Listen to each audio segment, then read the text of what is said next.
The Fifth Estate. Good evening. I'm Eric Malling. 20 years ago today, President John F. Kennedy was assassinated in Dallas. The words ring back like snatches of a familiar song. Lee Harvey Oswald, Jack Ruby, the grassy knoll, the Texas schoolbook depository. It all seemed so straightforward at the time.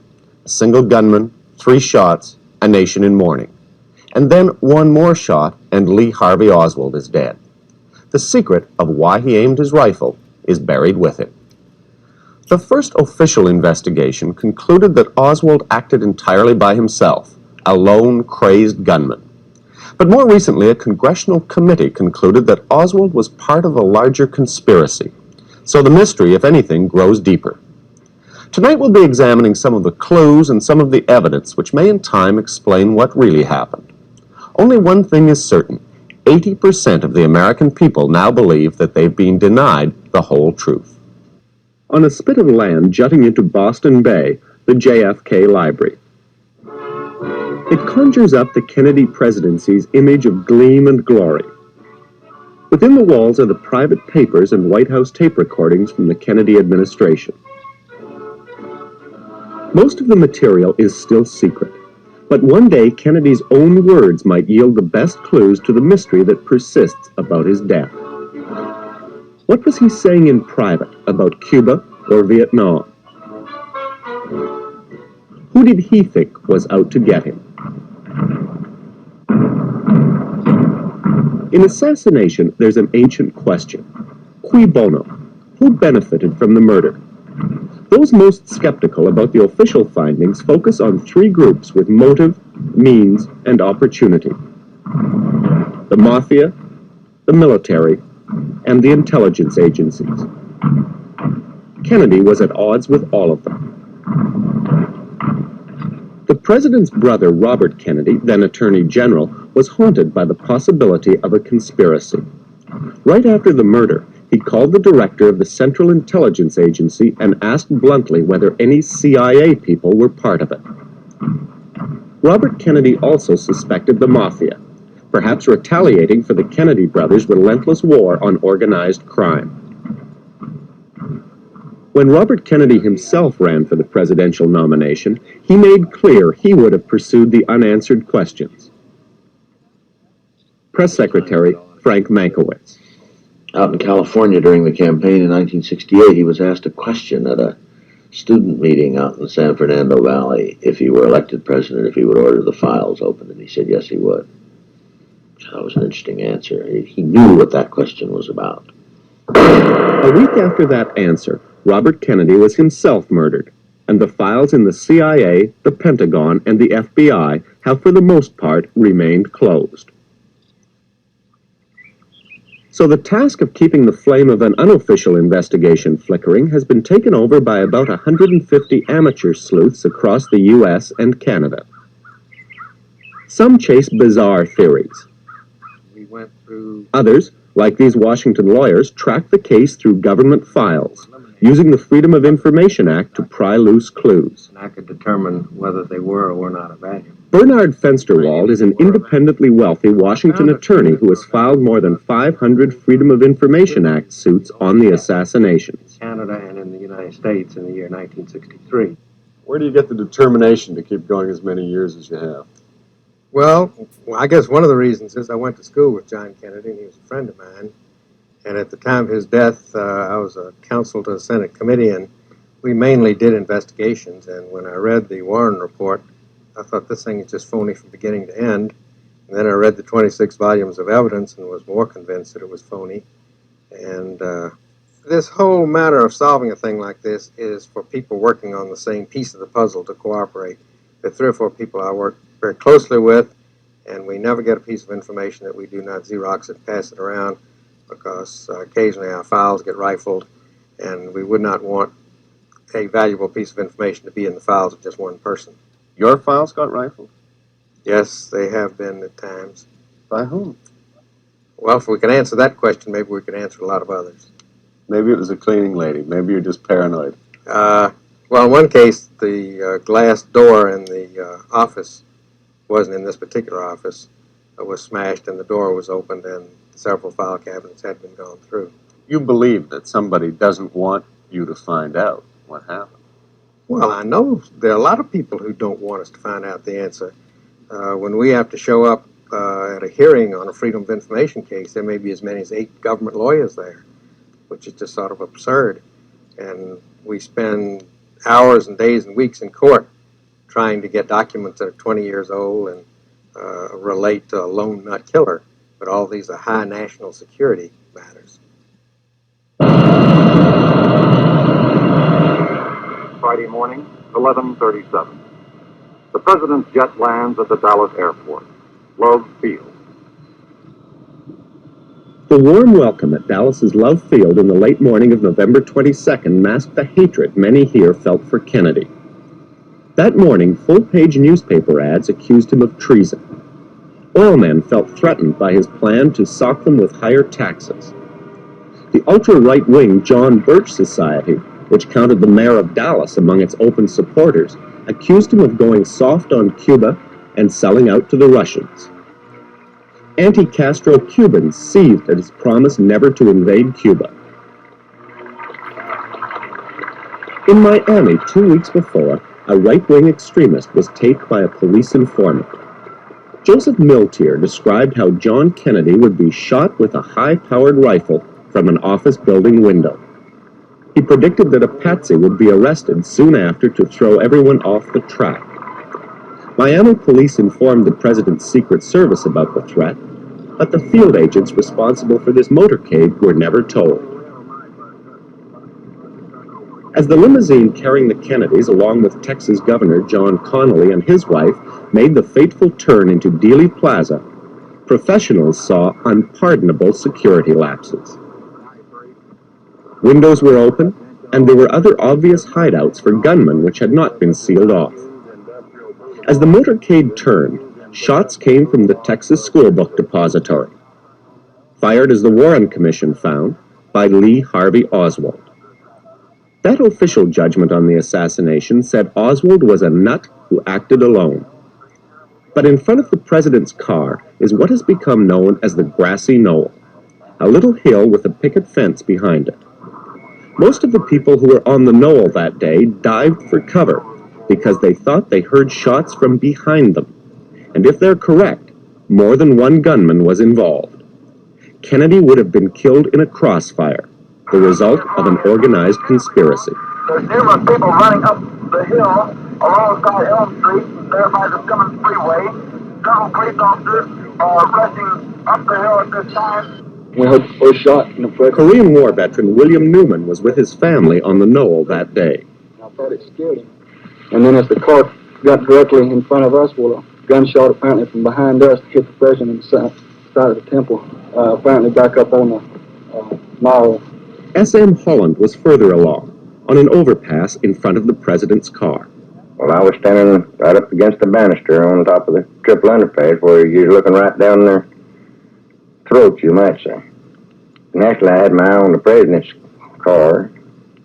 The third shot came from the fence, and there was a puff of smoke that kind of lingered out under the green trees right out from that picket fence about 8 or 9 feet off the ground. But the official government judgment discarded these eyewitness accounts and claimed that Kennedy was killed by 3 shots from this $13 rifle found in the depository with 3 spent shells beside it. The Dallas police report said 2 shells, but when the report was reproduced in the Warren Commission, the number 2 was changed to 3, without explanation. Within an hour of the shooting, Dallas police astonished the world with their efficiency by dragging their suspect from the movie theater and whisking him to police headquarters. No record was kept of Oswald's repeated interrogations, except what television recorded. First of all, these people have given me a hearing without legal representation or anything. Did you shoot the president? I didn't shoot anybody, no, sir.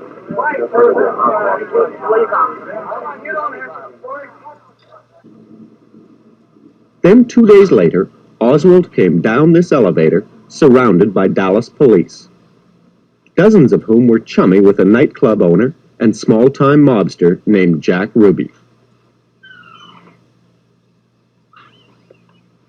Ruby was waiting on the other side of the door. A later investigation concluded Ruby had stalked Oswald in the police station all weekend before finally making his move. There's a shot. Oswald has been shot. Ruby would first say he was crazed with grief. Oswald has been shot. Chief Justice Earl Warren headed the official inquiry into the assassination, and then Congressman Gerald Ford served on the commission. I think the Warren Commission did a very thorough job in investigating the assassination of President Kennedy, and I firmly believe today, as I did then, and it was a unanimous decision, that our basic conclusions were right. Number one, that Lee Harvey Oswald committed the assassination, and number two, the Commission found no evidence of a conspiracy, foreign or domestic. As reenacted in this FBI simulation, the Commission claimed that Oswald, a poor marksman, somehow fired 3 bullets in an astonishing 5.6 seconds, hitting both Kennedy and Connally with one of the shots. This bullet, same ammunition, it looks like a wider piece of ammunition, but it's the same, went through the carcass of a goat, striking one rib in a goat's chest. Forensic pathologist Cyril Wecht sums up the critics' case against the one-bullet theory. This bullet went through the wrist of a human cadaver, breaking the distal end of the radius in the same fashion that bone was broken in Governor John Connally. 399, the hero of the Warren Commission report, the bullet which broke both a rib and the radius in John Connally, is in pristine condition, except for minimal deformity at the base, is virginal in its condition. The single bullet theory says that one bullet struck the president in the back, coursed through his upper chest, exited from the front of his neck, re-entered John Connally's back, pierced the right lung, collapsing it, severed a vein, artery, and nerve, broke the right fifth rib, destroying 5 inches of that bone, exited from the front of the governor's right chest, re-entered the back of the governor's right forearm, caused a comminuted fracture of the distal end of the radius, a very thick bone, partially severed a vein, artery, and nerve, exited from the front of the governor's right wrist, re-entered the governor's left thigh, went all the way down to the femur, the big bone in the thigh, bounced back, came out through the same small hole in the skin, fell into the governor's clothing, from his clothing onto the stretcher, and was fortuitously found a few hours later in the afternoon on Friday, November 22nd, 1963, at Parkland Memorial Hospital by a maintenance employee who was trying to get to the men's room and found the corridor blocked by stretchers. Now that is the single bullet theory, more aptly and descriptively entitled by the Warren Commission critics as the magic bullet theory. But it was photoanalyst Robert Groden who was instrumental in forcing a reopening of the case. His enhancement of the home movie film shot by Abraham Zapruder was shown on national TV for the first time in 1975.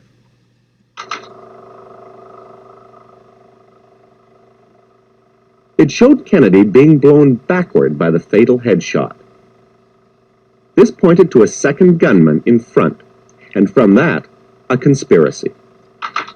These crucial frames, when printed in the Warren Commission, had been transposed to show Kennedy thrown forward instead of backward. When critics pointed this out to the FBI, Director Hoover said it was a printing mistake. In 1976, with the support of the Kennedy clan, Congress set up a committee of the House of Representatives to reopen the case. Congressman Christopher Dodd believes the Warren Commission skimmed over contradictory evidence. The Warren Commission was under tremendous pressure to conduct an investigation to confirm that Lee Harvey Oswald was the lone assassin. President Johnson was in an election year. He didn't want to have this as a campaign issue in 1964. Chief Justice Warren didn't even want to serve on the commission to begin with. And he wanted that committee to wrap up its work as quickly as possible. The emotional level was extremely high, not just in this country, but throughout the world. The committee, when it began, was determined to shoot down conspiracy theories. Take the case of the Umbrella Man. In Zapruder frame 223, critics had spotted near the road sign a man with a black umbrella. By frame 226, the umbrella was actually turning.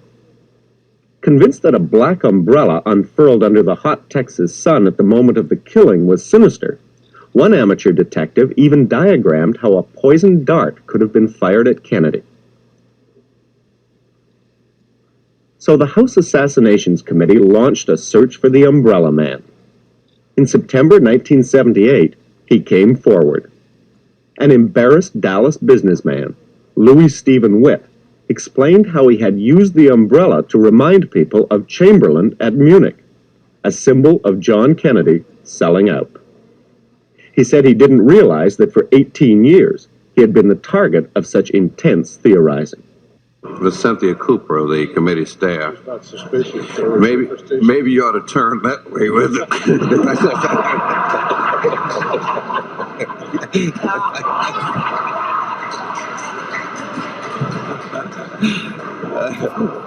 Well, I guess there's no gun in it. The committee had had enough of conspiracy theories when suddenly their own experts came up with startling new evidence. Minutes before the killing, a police motorcycle radio had been held open by a jammed button, and the sounds it picked up were automatically recorded at police headquarters. Two groups of sound experts analyzed the tape. The results of the analyses themselves convinced us, it appears that with a probability of 95% or better, there was indeed a shot fired from the grassy knoll.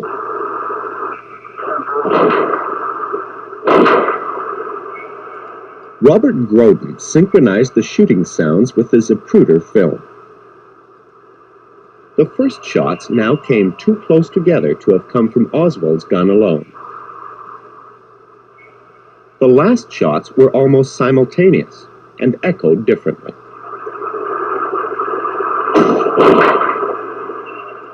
But despite the head snap backwards, the committee still concluded that any shot from the grassy knoll must have missed. The reason was the autopsy report. The examination of Kennedy's body showed that he could not have been hit from the front. This would become even more important later. A new scientific panel attacks the committee's analysis of the motorcycle tape, saying there's no evidence of a grassy knoll shot. However, Richard Billings, a former Life magazine editor who was on the committee's staff, says the evidence of a conspiracy goes deeper than that, and it points to the Mafia. There's a smoking gun in this case. It's the pistol that was used by Jack Ruby on the morning of the 24th of November to kill Oswald there in the basement of the police station. The main piece of evidence of organized crime complicity in the conspiracy is Jack Ruby. If you're going to decide the final answer of this crime, the murder of the president, Oswald's not around to go on trial, nor is Ruby now, but he was. The character of Ruby is crucial. He was much more deeply involved in the mob than He was people totally realized. involved in the mob. He was not involved in anything else, ever. He was born in Chicago. From the time he was 11 years old, when he got out in the streets of Chicago, he was working for mobsters. He was a runner for Al Capone, messenger boy when he was a kid. He worked for the mob in Chicago. He was a labor goon. When the mob from Chicago went into Dallas and took over in 1947, he was involved in that. Really was nothing else but mob.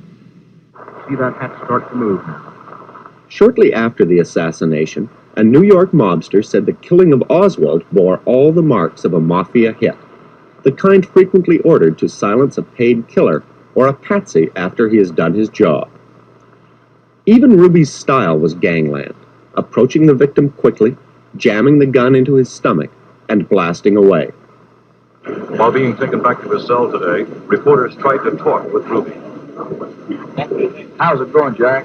I'm supposed to be insane, right? I can't answer your call. I'm supposed to be insane. I can't answer you intelligently. When the Warren Commission came to Dallas, Ruby offered to tell all, if only he could be taken out of the hands of the Dallas police and brought to Washington to testify. The commission refused, but in letters to his friends and family before he died in 1967, Ruby maintained that he was part of a larger plot. Do you think it'll ever come out? No, because Once, in public, he admitted conspiracy. unfortunately,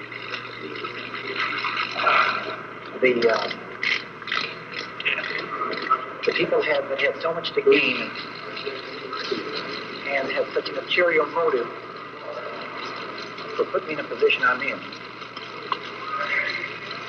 They'll never let the true facts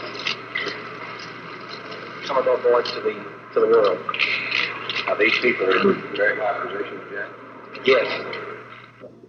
After the Congressional Committee's final report in 1979, concluding there had been a conspiracy, the Chief Counsel Robert Blakey joined with Billings to write a more detailed count of the alleged mafia complicity. We know the motive. The motive was that Bob Kennedy was determined to wipe them out, and the statistics show that he was being successful.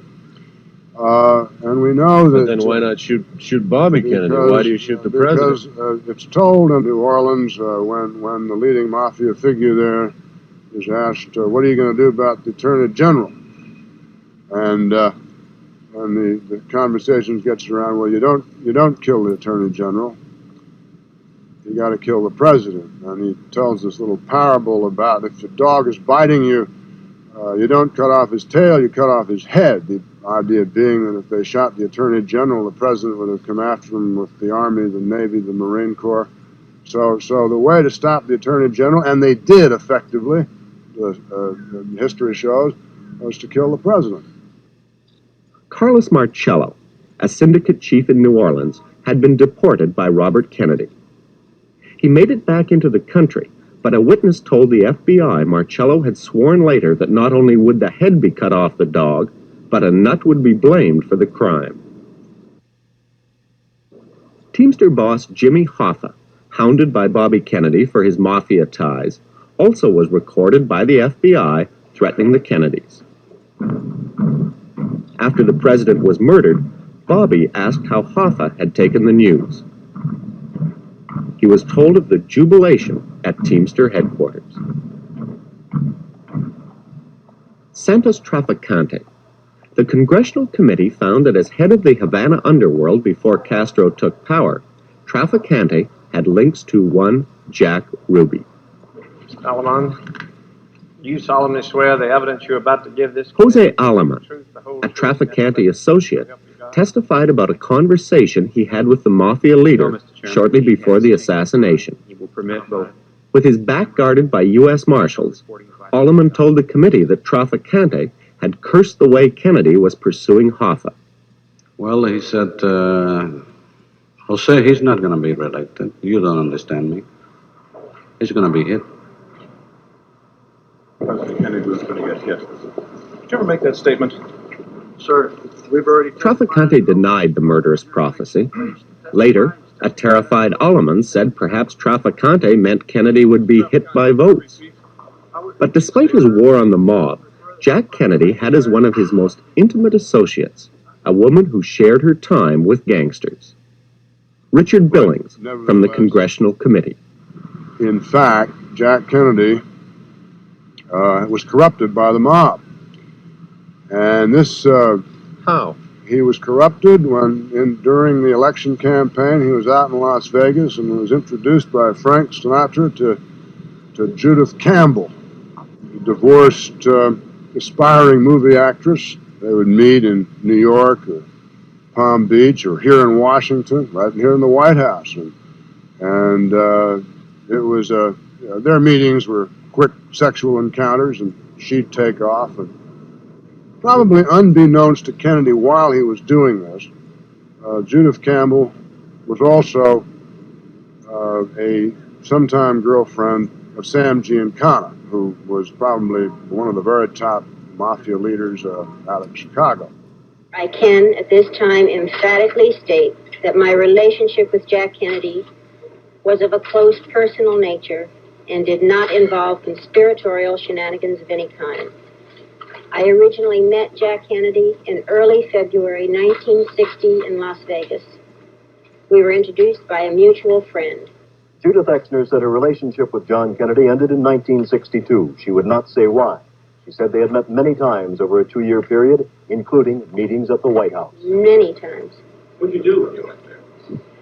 I would have lunch with Jack Kennedy. Alone?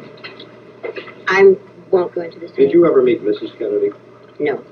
Billings says that the mob leaves an honest politician alone, but one who has been compromised is fair game. The mob feels that once a politician takes their money or takes their favors, and certainly or their woman, girlfriends, that's a favor.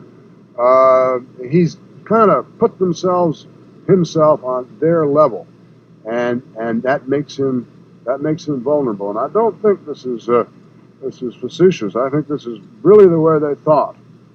Jack Kennedy, by doing what he did, unwittingly or not, was stooping to their level and making himself vulnerable. and then he betrayed them. Well, he had betrayed them while he was seeing Judith Campbell. His brother was going after the mob, which they considered betrayal, and then, when he found out who she was, he cut her off because he was smart enough to know that he couldn't be seeing her and support Bobby at the same time. What the Kennedy brothers did not know is that the mob believed that their administration had been compromised in another way. Mafia leaders Johnny Roselli and Sam Giancana had been recruited along with Trafficante in a plan to kill Fidel Castro. Recruited by none other than the Central Intelligence Agency. Chief Counsel for the Congressional Committee, Robert Blakey. Trafficante was to arrange to get poison pills into Cuba, which were to be put in Castro's food. Attempts had been made to pin the Castro plot on the Kennedys, but the CIA denies this. In fact, congressional testimony revealed that Bobby Kennedy went into a cold rage when he heard about the conspiracy to kill Castro and ordered it stopped. But from a mobster's point of view, they were doing favors for the administration, and in return, the Kennedys were trying to wipe them out. Certain countries have characteristics. But what could Lee Harvey Oswald possibly have to do with the Mafia? He had earlier defected to the Soviet Union, and in New Orleans, after he returned to the U.S., defended Castro's Cuba. In your work with the Fair Play for Cuba Committee, what are you advocating? His politics might have been radically different from those of New Orleans Mafia leader Marcello, but they shared some connections who might have been assigned to recruit a dupe for the assassination.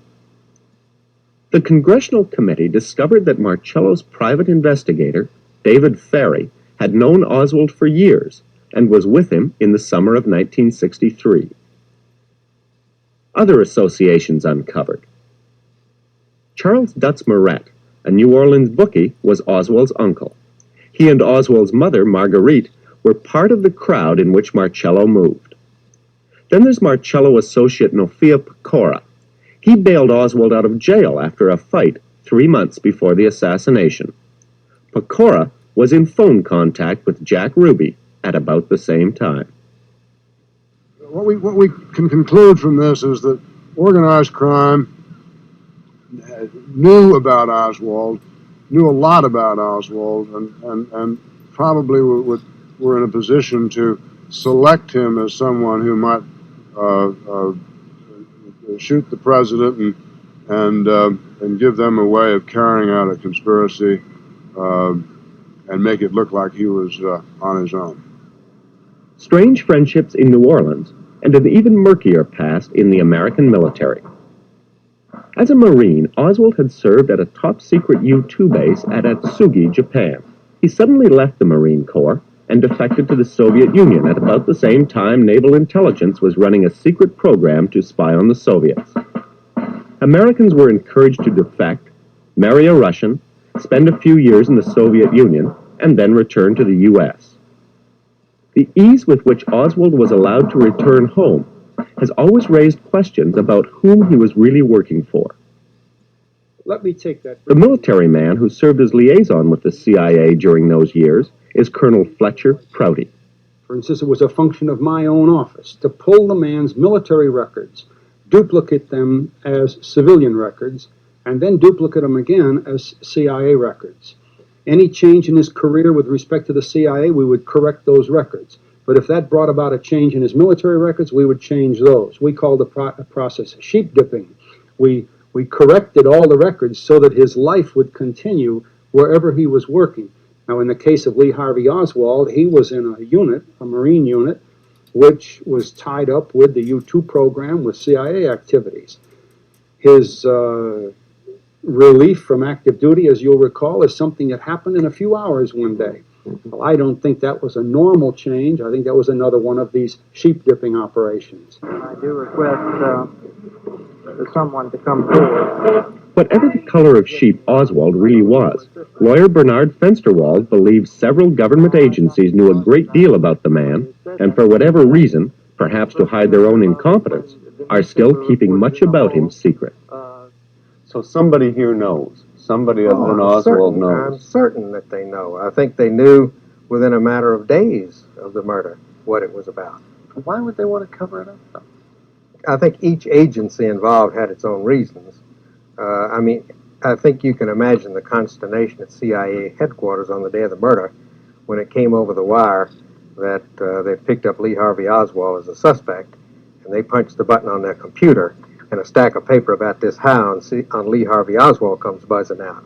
Now, which of the U.S. agencies he worked for, I'm not certain.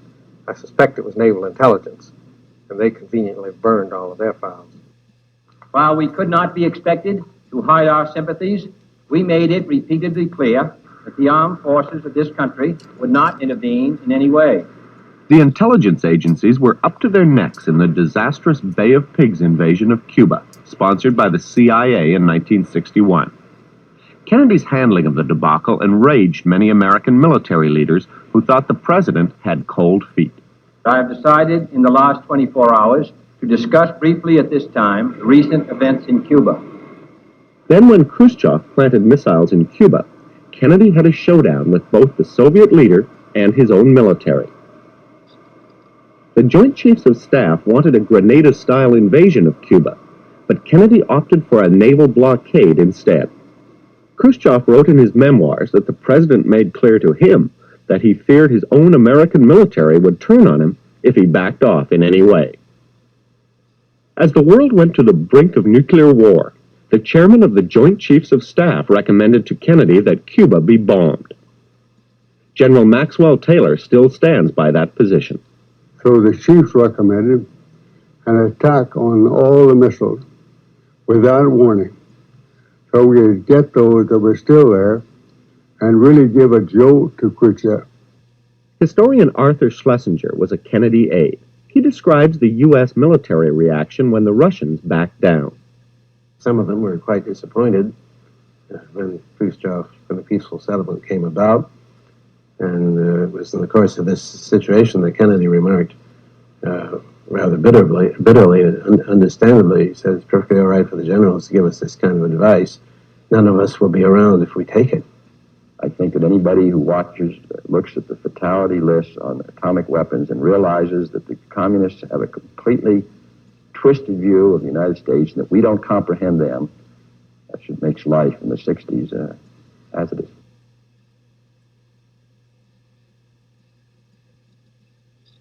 We shall not regret that we have made this clear and honorable national commitment to the cause of man's survival. Haunted by a briefing which showed 300 million people would die in the first day of a nuclear war, Kennedy, 2 months before the assassination, braved the Hawks and signed a test ban treaty with the Soviets. He was opposed all the way by the Joint Chiefs of Staff. With our courage and understanding enlarged by this achievement, let us press onward in quest of man's essential desire for peace. As President of the United States, and with the advice and consent of the Senate, I now sign the instruments of ratification of this treaty.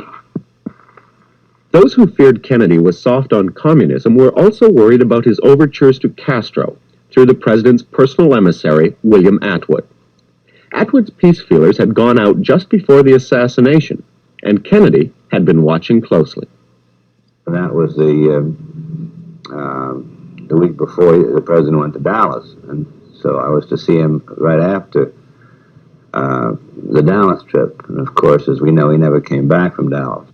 Despite the crowds here that day, Kennedy was not popular in Dallas, and for all his political enemies here, there were even more powerful ones waiting for him back in Washington, particularly among the military.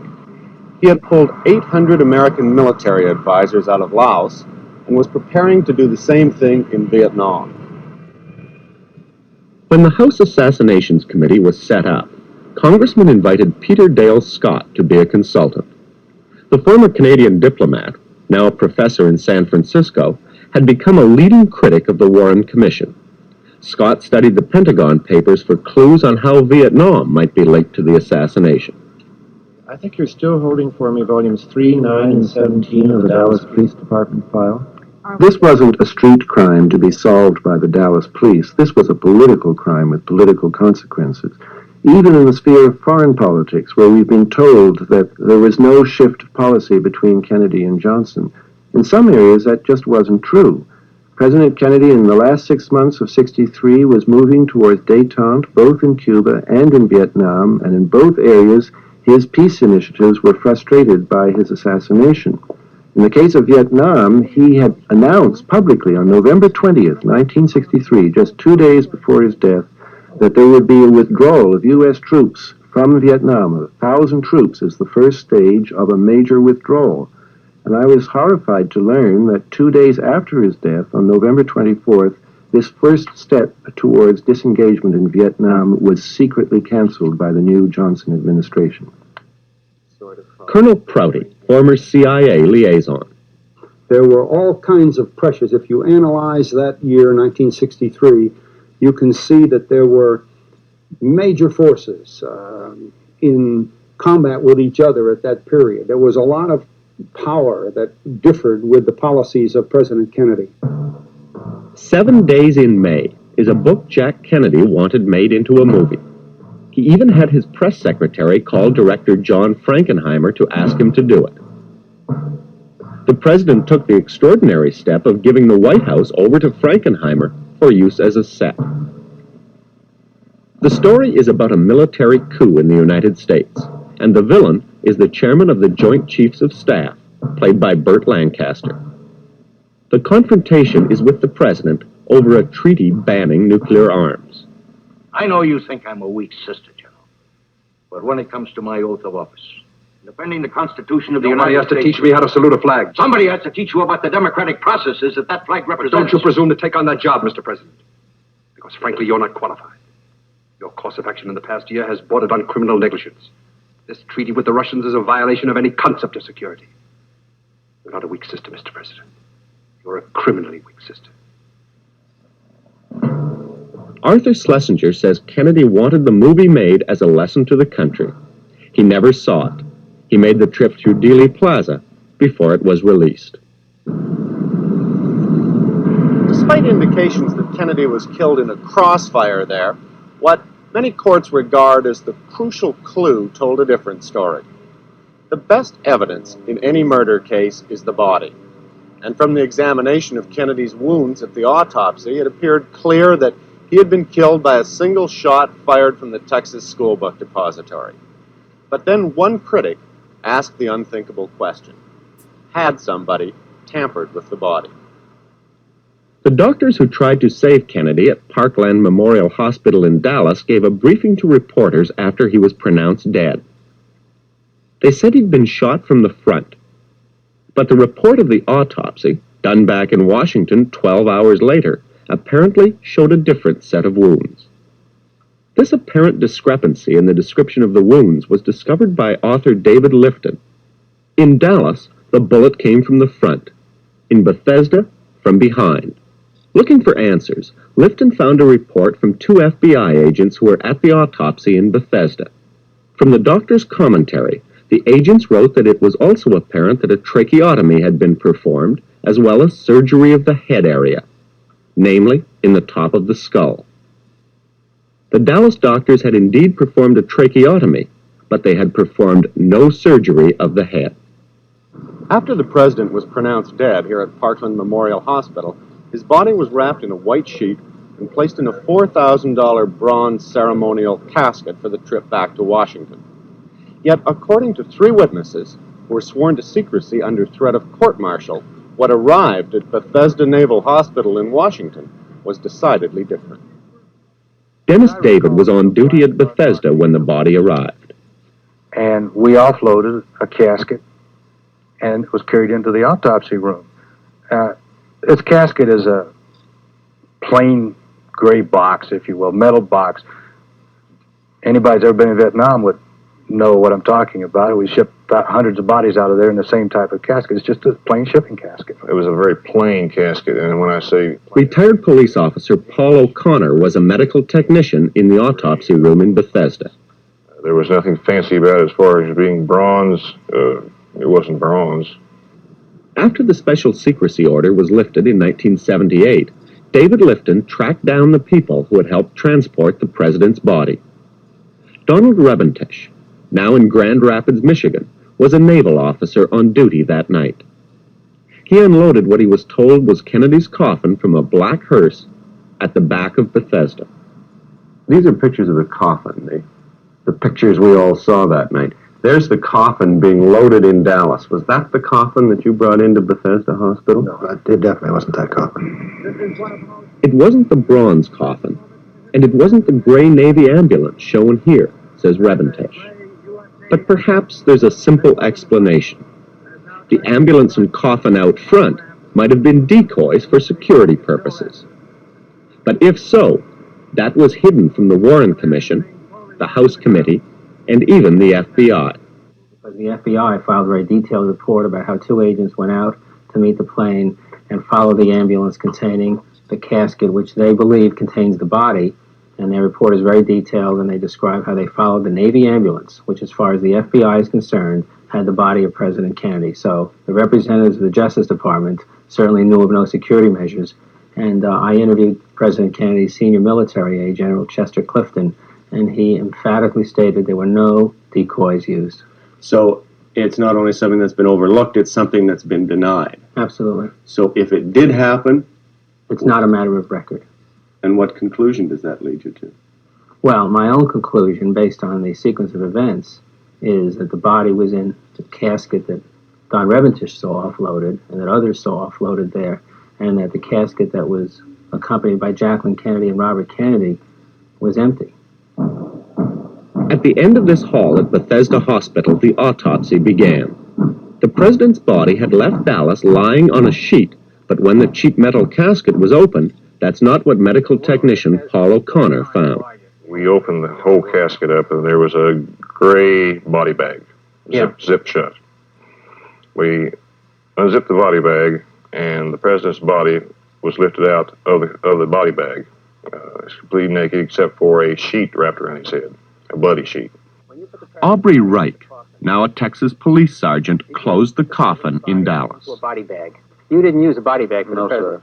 No, sir. No way. Absolutely no question about that? No way. How can you be certain? I was there. And you remember? I remember picking him up. I was the one that had the blood on my shirt and everything from the body. Well, between Parkland and Bethesda, he was placed in a body bag.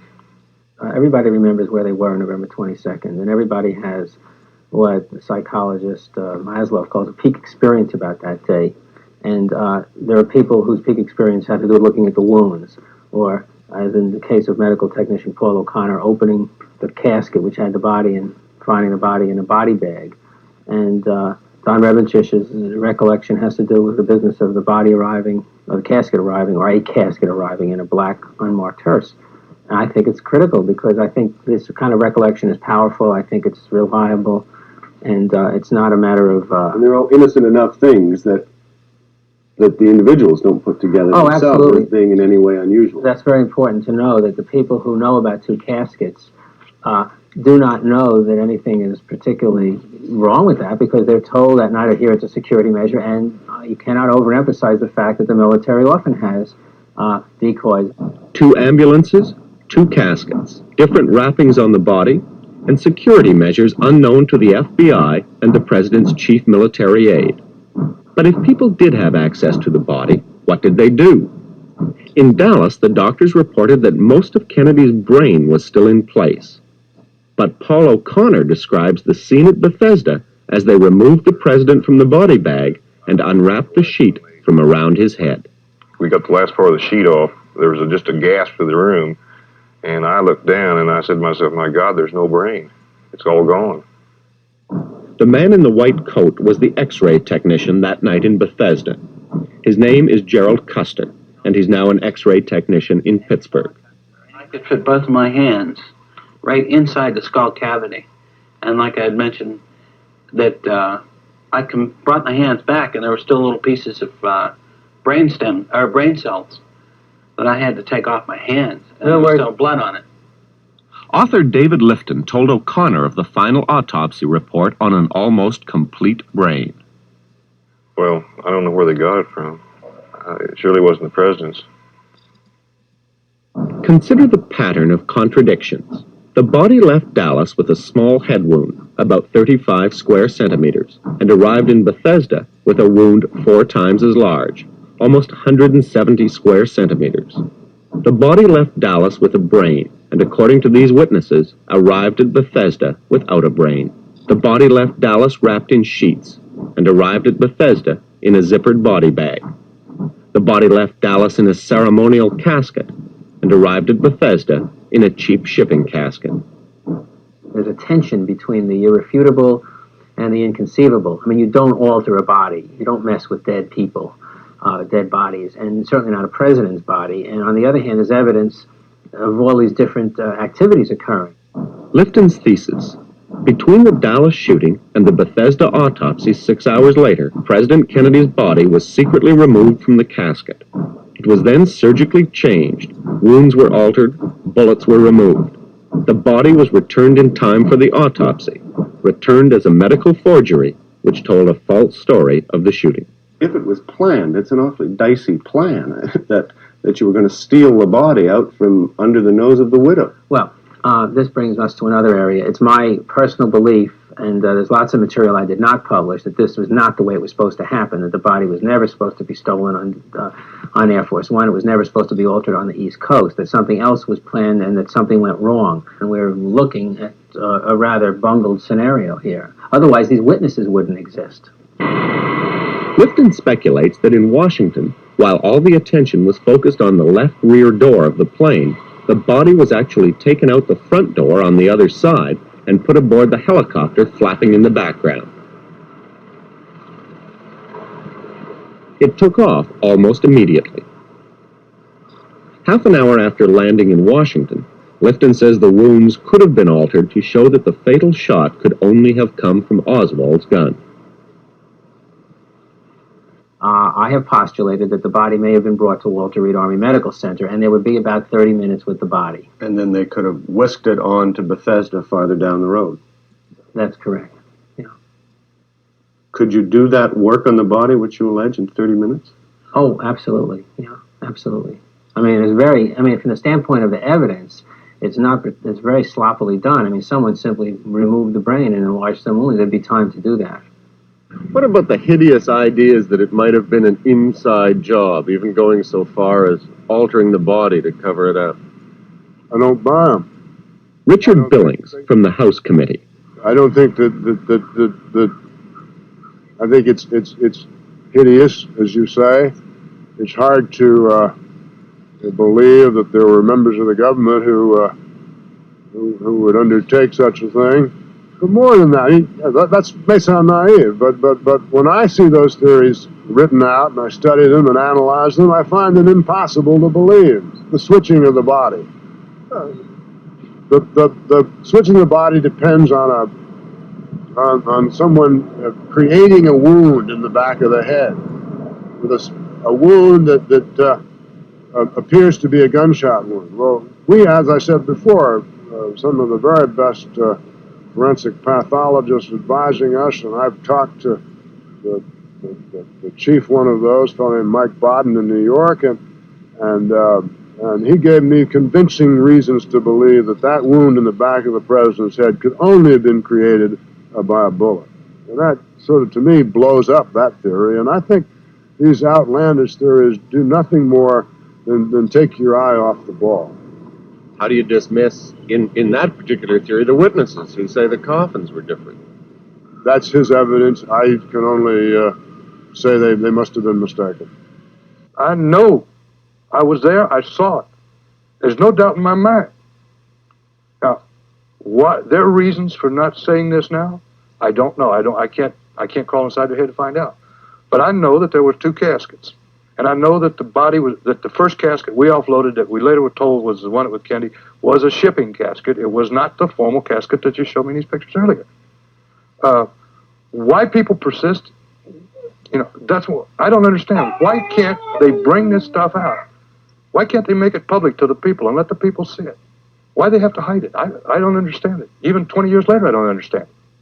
I suspect there are a lot of people who will say, the poor man is dead, it's a terrible tragedy, does it really matter now whether it was just Lee Harvey Oswald or whether there were 2 Lee Harvey Oswalds?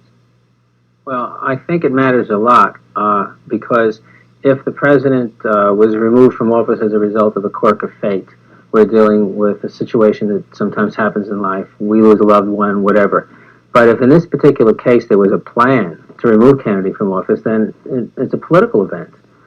There's no other conclusion if one believes the evidence along the way in your book that John Kennedy was killed by his own military. I don't think that's necessarily true. I would say that we do not know who are the architects of this plan.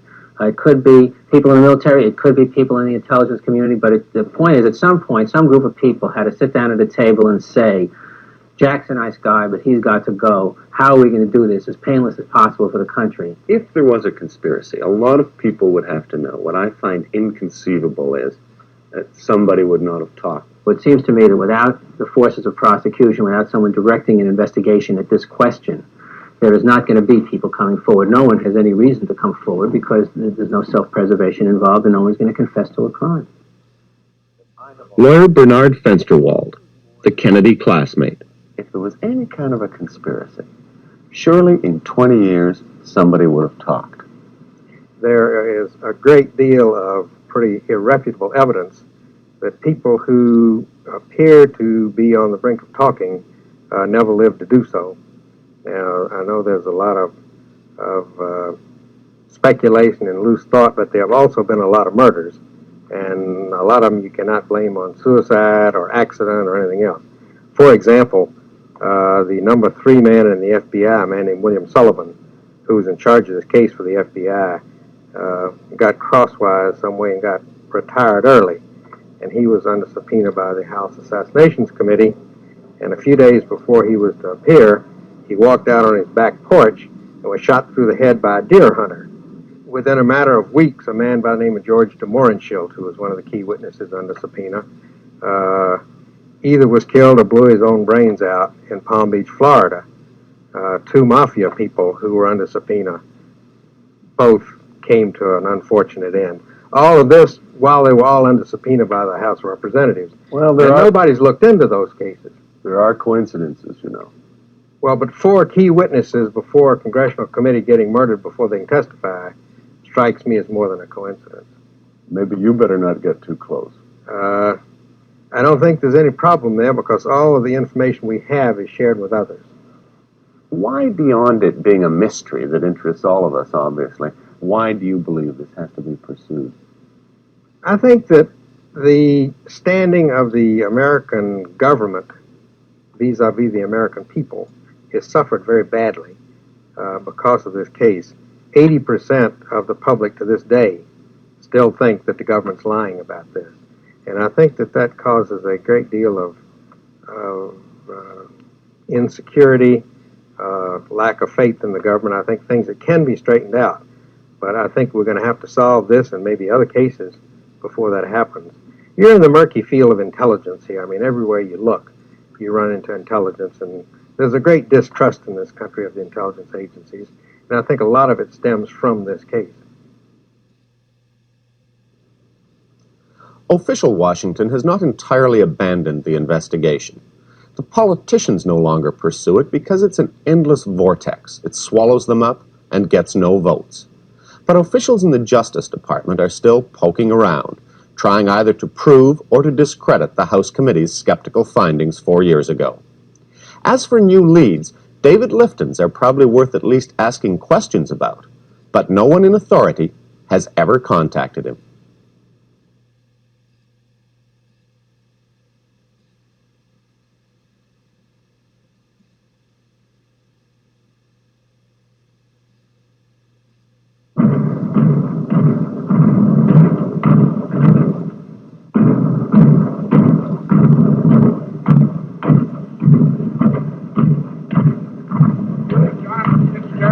Do solemnly swear I, John Fitzgerald Kennedy, do solemnly swear that you will faithfully execute the office of President of the United States that I will faithfully execute the office of President of the United States and will, to the best of your ability, and will, to the best of my ability, preserve, protect, and defend the Constitution of the United States. preserve, protect, and defend the Constitution of the United States. So help you God. So help me God.